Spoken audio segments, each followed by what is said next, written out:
ஓம் முருகா! வெற்றிவேல் முருகா! எனது அன்பு பிள்ளையே, உன் அப்பன் முருகன் உன்கிட்ட தனியா பேச வந்திருக்கேனாலே அது ஒரு வெற்றியை உன்னிடம் கொடுப்பதற்காக தான் என்பதை புரிஞ்சுக்கோ.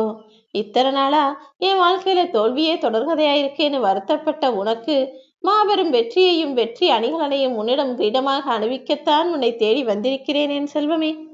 நல்லா யோசிச்சு பாரு. நீ குழந்தையா பிறந்திருந்தப்ப எழுந்து உட்கார்றதுக்கும் நடக்கிறதுக்கும் ஓடி போறதுக்கும் எத்தனை முறை முயற்சி செய்து கீழே விழுந்தாய்.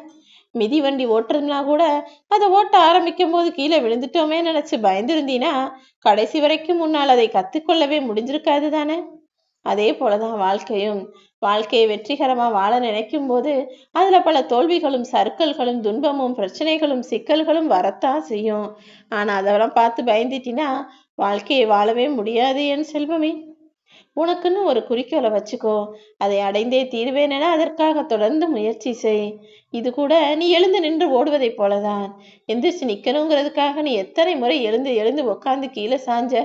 அதே போல இந்த லட்சியத்தை அடைவதற்காக நீ ஒவ்வொரு முறை முயற்சி செய்யும் போதும் பல தடங்கல்களும் சறுக்கல்களும் வரத்தான் செய்யும். ஆனால் தளர்ந்து போகாமல் தொடர்ந்து முயற்சி செய்ய ஆரம்பிச்சினா அந்த தோல்வியே உன்னிடம் தோற்று போய் நீயும் உன்னுடைய குறிக்கோளை அடைந்து வெற்றியை பெற்று விடுவாய் என் செல்வமே. நீ எதிர்பார்த்ததும் ஆசைப்படுவதும் உனக்கு கிடைக்கவில்லையே என நீ வாடவும் கூடாது.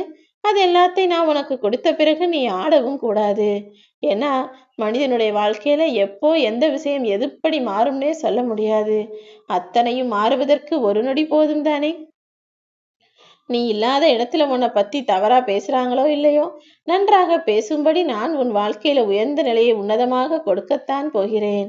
நீ இல்லாத நேரத்துல உன்னை பற்றி உன் குணத்தை பத்தி எல்லாரும் உயர்வாக பேசும்படி நல்ல மனிதர்களை சம்பாதித்து வைத்துக்கொள் என் செல்வமே. தூண்டில போட்டு மீன் பிடிக்கும் போது அந்த தூண்டில இருக்கக்கூடிய சின்ன உணவுக்காக மீன்கள் எல்லாம் வந்து அந்த தூண்டில மாட்டிக்கிறோம். அப்படிதான் உன் வாழ்க்கையிலையும் ஒண்ணுமே இல்லாத சின்ன சின்ன இன்பங்களை பெருசா நினைச்சு மாபெரும் துன்பத்தில் நீ மாட்டிக்கொண்டு தவிப்பது எனக்கு தெரியும். கவலைப்படாத. உன்னை மீட்டெடுக்க இந்த முருகப்பெருமான் நான் வந்து விட்டேன் தானே. இனி எல்லாமே நல்லதாக நடக்கும். அவங்கள போய் வாழணும் இவங்கள போல வாழணும் நீ நினைக்கிறத விட உன்னை போல வாழணும்னு 4 பேர் நினைக்கிற அளவுக்கு நீ வாழ்ந்து காட்டுவது தானே சிறப்பு. நீ மற்றவங்களுக்கு உதாரணமா மற்றவங்களுக்கு எடுத்துக்காட்டா இருக்கணும். அப்படிப்பட்ட நேர்மையான வெற்றிகரமான சிறப்பான உயர்வான சந்தோஷமான நிறைவான வாழ்க்கையை நீ வாழும்படி நான் உனக்கு துணை நிற்பேன். தினமும் உனக்கு நிறைய விஷயங்களை பார்க்கும் போதும் கேட்கும் போதும் ஆசைகள் வரத்தான் செய்கிறது. ஆசைகளை அடுக்கிக்கிட்டே போனினா ஆசைகள் அதிகமாகும் போது அது ஒரு நாள் சரிஞ்சு கீழே விழுந்து விடும் அல்லவா. ஆசைகள் அளவோடு இருக்கட்டும் என் செல்வமே. ஒவ்வொரு ஆசையை நிறைவேற்றிக் கொள்வதற்கென ஒரு முயற்சியை வச்சுக்கோ. தொடர்ந்து முயற்சி செஞ்சு நீ நினைத்ததை அடைந்து விடு. என்ன நடந்தாலும் பரவாயில்லன்ற ஒரு திமிரும் தைரியமும் உனக்குள் இருந்தால் போதும். எல்லாத்தையும் சமாளிச்சு உன் வாழ்க்கையும் நீ சந்தோஷமாக வாழ்ந்து விடலாம். அதை விட்டுட்டு என்ன நடந்தாலும் ஒரு சிறு பயமும் தயக்கமும் உனக்குள்ள இருந்ததுன்னா வாழ்க்கையில ஒரு நாள் கூட நீ நிம்மதியாக கழிக்க முடியாமல் போய்விடும் என் செல்வமே. இந்த உலகத்து மக்களின் இயல்பு என்ன தெரியுமா? ஏதாவது ஒரு விஷயம் தேவைன்னா நீ எவ்வளவு தூரத்துல இருந்தாலும் எப்படியாவது உன முகவரியை தேடி பிடிச்சு உன்னை தேடி வந்து உன் பக்கத்துல நின்றுவாங்க.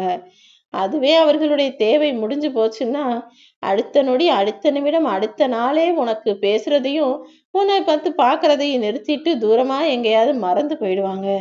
எல்லா மனிதர்களும் தேவைக்காக மட்டுமே தேடி வரக்கூடியவர்களாக ஆகிவிட்டார்கள் தானே. ஒரு ஏழப்பட்டவன் பணக்காரனா வசதியானவனா ஆயிட்டானா அவன் தன்னுடைய சொந்தக்காரங்களை எல்லாம் மறந்து போய் தன்னுடைய பணம் மிக்க சந்தோஷ செல்வம் மிக்க வாழ்க்கையை வாழ ஆரம்பிச்சிருவான். அதுவே ஒரு பணக்காரன் ஏழையாகிட்டானா அவனை சுத்தி இருக்க உறவுகளே அவனை மறந்து அவன்கிட்ட பேசுறத கூட விட்டுடுவாங்க. இதுதானே இன்றைய உலகம். பணம் இருப்பவன் மற்றவங்களை மறந்துடுவான். பணம் இல்லாதவன் பணம் இருக்கிறவனை தேடி தேடி அலைஞ்சுக்கிட்டு இருப்பான். இந்த உலகம் எப்படிப்பட்டதாக இருந்தாலும் உன்னுடைய வாழ்க்கையில எதுவுமே மாறலன்னு நீ வருத்தப்படுறது எனக்கு தெரியும். வழிகளை மறந்து உன் வாழ்க்கையில இருக்கிற சுமைகளை நீ இறக்கி வைத்து நிம்மதியாக வாழ்வதற்கு உண்டான வேலைகளை உன் அப்பன் முருகன் நான் செய்வேன் என் செல்வமே. கழுதையின் நிலைமையும் சுகங்களை மறந்து உறவுகளை சுமந்து கரையேற்றியதும் ஒதுக்கப்படும் முதியோர் நிலையும் இன்று ஒன்றாகத்தான் இருக்கிறது. கழுதை எப்படி பொதி சுமக்கும் காலம் ஃபுல்லாம அதே போலதான் இப்ப இருக்கக்கூடிய மனிதர்களும் தன்னுடைய குடும்பத்துக்காக தனக்காக தன் மனைவிக்காக தன்னுடைய துணைக்காக தன் பிள்ளைகளுக்காகன்னு சதா சர்வகாலமும் வேலை செஞ்சு ஓடி உழைச்சு அழைச்சு களைஞ்சு கடைசியில் அவங்க வயசானதுக்கு அப்புறம் அவங்கள பெத்த பிள்ளைகளே ஒதுக்கி வச்சிடுறாங்க. இவங்களால நமக்கு எந்த உதவி செய்ய முடியாது, எந்த வேலையும் செய்ய முடியாதுன்னு அவர்களை ஒதுக்கி வைப்பது என்பது பொதி சுமக்கும் கழுதையை ஒதுக்கி வைப்பதை போல பார்ப்பதற்கே பாவமாக இருந்தாலும் இந்த நிலைமை நிச்சயமாக மாற வேண்டும் என் செல்வமே. இந்த தலைமுறையில் நீயாவது அதை உன் கையில் எடுக்க வேண்டும். உன்னை பெற்றவர்களை பாரமாக நினைக்காத. அவங்க எவ்வளவு ஆசைப்பட்டு எவ்வளவு கஷ்டப்பட்டு உன்னை வளர்த்தாங்களோ நீ அந்த அளவுக்கு கஷ்டப்படணும்னு நான் சொல்லல. அவங்க உன்னை ஆசையா பாசம் காட்டி வளர்த்ததை போல நீ அவர்களுக்கு அதில் ஒரு பங்காவது செலுத்தி உன்னுடைய கடமையை சரியாக செஞ்சுடு. அவங்கள உன் பக்கத்திலேயே வச்சு அவங்களுக்கு செய்ய வேண்டியதை பார்த்து பார்த்து செஞ்சாலே போதும். அவர்களுக்குன்னு ஒரு முக்கியத்துவம் கொடுத்து அவர்களுக்கு நீ செய்ய வேண்டிய கடமைகளையும் பொறுப்புகளையும் சரியாக செய்ய வேண்டும் என்பதுதான் இந்த முருகனின் ஆசை என் செல்வமே. அப்படி பெத்தவங்களை பார்த்துக்கிற பிள்ளைங்களுக்கு வாழ்க்கையில எந்த கஷ்டமும் வர விட மாட்டேன். இல்ல என் சுயநலம்தான் முக்கியம், நானும் என் குடும்பமும் என் பிள்ளைங்களும் நல்லா இருக்கணும்னு பெத்தவங்களை கைவிட்டவர்கள் நிச்சயமாக அதற்குரிய தண்டனையை அவங்க குடும்பத்துல இந்த வாழும் காலத்திலேயே அனுபவிச்சிடுவாங்க. அவங்க குடும்பத்துல ஏதாவது ஒரு பிரச்சனையும் நிம்மதி இல்லாத தன்மையும் வந்து கொண்டேதான் இருக்கும். பெற்றவர்களை பார்க்கும் பிள்ளைகளை நான் பேணி காப்பேன். பெற்றவர்களை வேண்டாம் என ஒதுக்கி வைக்கும் பிள்ளைகளை நானும் ஒதுக்கி வைத்து விடுவேன் என் செல்வமே. நெருக்கமாக இருக்கக்கூடிய மனிதர்கள் உறவுகள் விலகி போய்விட்டால் உன்னுடைய இதயமே உடைஞ்சு போயிடும்னு எனக்கு தெரியும். ஆனா அப்படி உனக்கு பிடிச்சவங்க உன் மனசுக்கு நெருக்கமான உறவை உன்னை சேர விடாமல் தடுக்கும் சக்தி எதுவாக இருந்தாலும் அதை நான் பார்த்துக்கிறேன். உன் வாழ்க்கை முடிஞ்சு போச்சு, இனிமே உனக்கு வாழ்க்கையே கிடையாதுன்னு நீ தவறாக எந்த முடிவும் எடுக்க வேண்டாம். உனக்கு துணைக்கு துணையாய் நான் இருந்து நீ எதிர்பார்த்த நீ ஆசைப்பட்ட வாழ்க்கையவே வாழும்படி நான் செய்வேனேன் செல்வமே.